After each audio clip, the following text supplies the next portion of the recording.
one you're comfortable with and happy with, that's the one you should go by. That's it.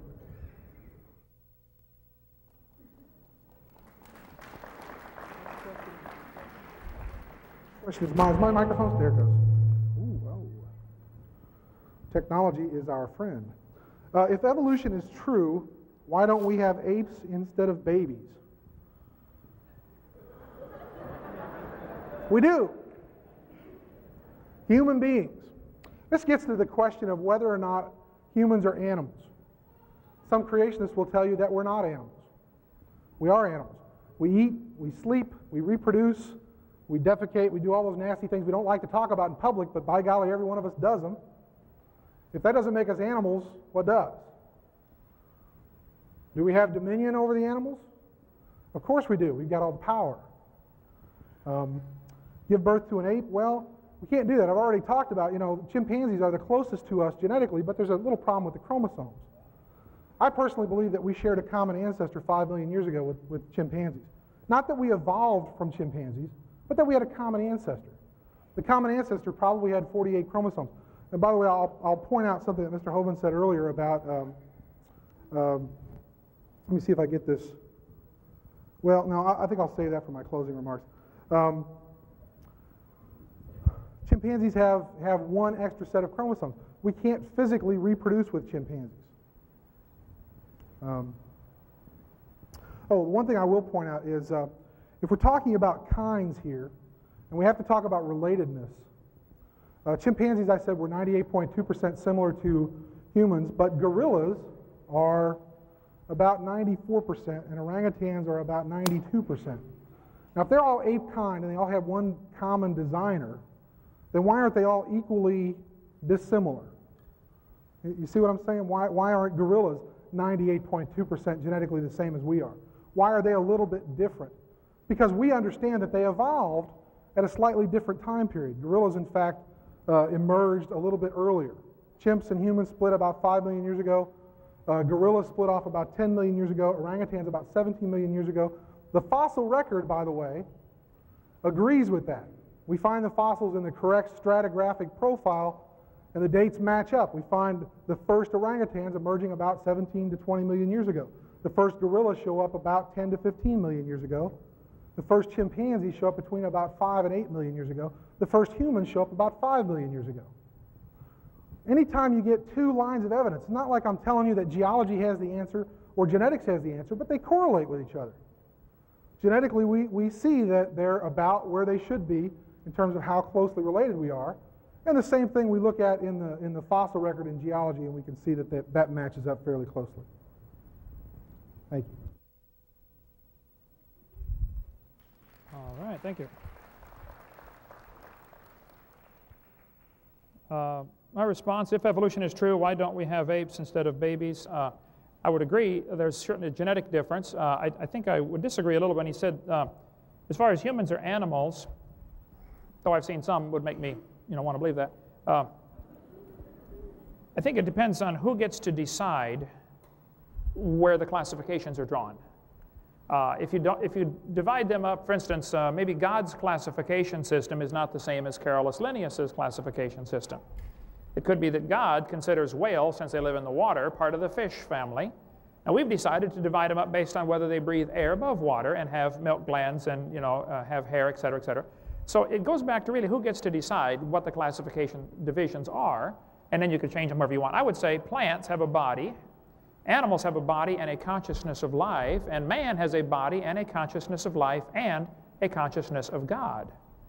There's something very different between man and the animals. None of the animals have culture, like music and thoughts, and express their words and their emotions in writing, and pass down this information generation after generation. So I'd say we're very different than the animals. I would not want to do that. Okay, my question, I don't know if it would matter to you, Dr. Hartman. You may not even want to give a response. You certainly can if you want. The question is, where did you get your degree from, and what is it in? I get asked this question a lot, as if usually it's an indication. When someone starts attacking a man personally, which is often what it leads to, these kind of questions, and I'm not saying it is, but often it is, that's an indication they're losing the debate on common sense, logic, and other things, and so they're starting to look for an ad hominem attack on the individual. This is like the, Western Union guy comes with a telegram, and you read the telegram, and you don't like what it says, so you shoot the messenger boy. That's what happened. So the question, do you have a PhD? The dictionary definition of PhD is a doctor of philosophy. I went to a small, non-accredited Christian university in Colorado Springs, Patriot University. I earned a Doctor of Philosophy degree. There's their phone number. Call them up if you don't believe me. They have about 400 students. They have about 25 graduates every year. There were 3 graduating that year with me with a PhD in education. My degree's in education. It's from a non-accredited school. I don't argue credentials with anybody. If you don't like to call me Dr. Hovind, call me Kent or Hey You or whatever I don't care, but deal with the issue, okay? The issue is not whether a person has a degree. I worked very hard for my degree. I don't know if other people work hard for theirs or not. But when a person gets to the point where they're attacking you personally, that's an obvious sign they are losing the debate. So keep that thought in mind. Thank you. Well, let me just remind everybody that I didn't ask this question. So, and I don't participate in the ad hominem, I'm not going to attack Dr. Hovind at all. Where did I get my education and what subject? I have a Bachelor's of Arts degree from the University of Missouri, granted in 1990, in anthropology, and I have a PhD, a Doctor of Philosophy, from Texas A&M University, Giga Maggies, right, from 1996, also in anthropology. My dissertation was in archaeology, and it's available, by the way, if you want to look at it, through University of Microfilms.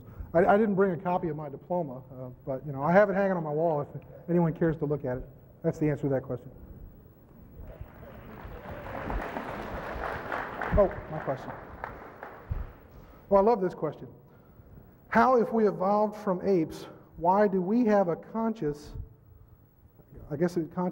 know what is right and wrong? Some of these are in pencil and they're kind of hard to read. How, if we evolved from apes, why do we have a conscience, know what is right and wrong, and apes do not? I work with apes almost on a daily basis. In fact, I'm on the board of governors for the Little Rock Zoo, and I'm also director of the Primate Enrichment Program. And I didn't know, by the way, I thought this would be a good time to bring this up, that y'all were taking up a collection. We're going to split the money with us. I got a little speaking fee last year when I was here, and I donated the money to the Primate Enrichment Fund at the Little Rock Zoo. So if I get any money tonight, that's where the money's going to go. We use it to buy what we call enrichment items. See, because apes are very similar to humans in terms of their consciousness, in terms of their behavior, in terms of their intelligence. Do you know, for example, that chimpanzees have been given human intelligence tests and have scored in the low 60s, which is just below normal for human intelligence. I wonder what they would score if they were given an ape intelligence test and what we would score on that test. See, I think they do know right from wrong. I work with these guys on a regular basis. In fact, I encourage you all to come to the zoo, and if you get out there about 9 o'clock or 9:30 in the morning, you'll see the results of this enrichment program. I've got a lot of my students that work with me out there. Let me tell you what behavioral enrichment is. Apes are kind of like humans mentally. In other words, if you just put one in a cage, and a lot of you may remember the Little Rock Zoo when they used to put the primates in the concrete cages with the bars, and they would sit there and throw feces at you or bang their head against the bars. Think about what you would do if you were locked in solitary confinement and had people come and stare at you all day and throw things at you and spit at you. You'd go crazy. And that's what the apes do. They go crazy. One of the ways we try to overcome that is providing what we call behavioral enrichment. We give them things to do to occupy their minds because they have minds that need to be occupied. We give them toys to play with. We give them, we don't just throw their food to them like we used to do in the old days at the zoo.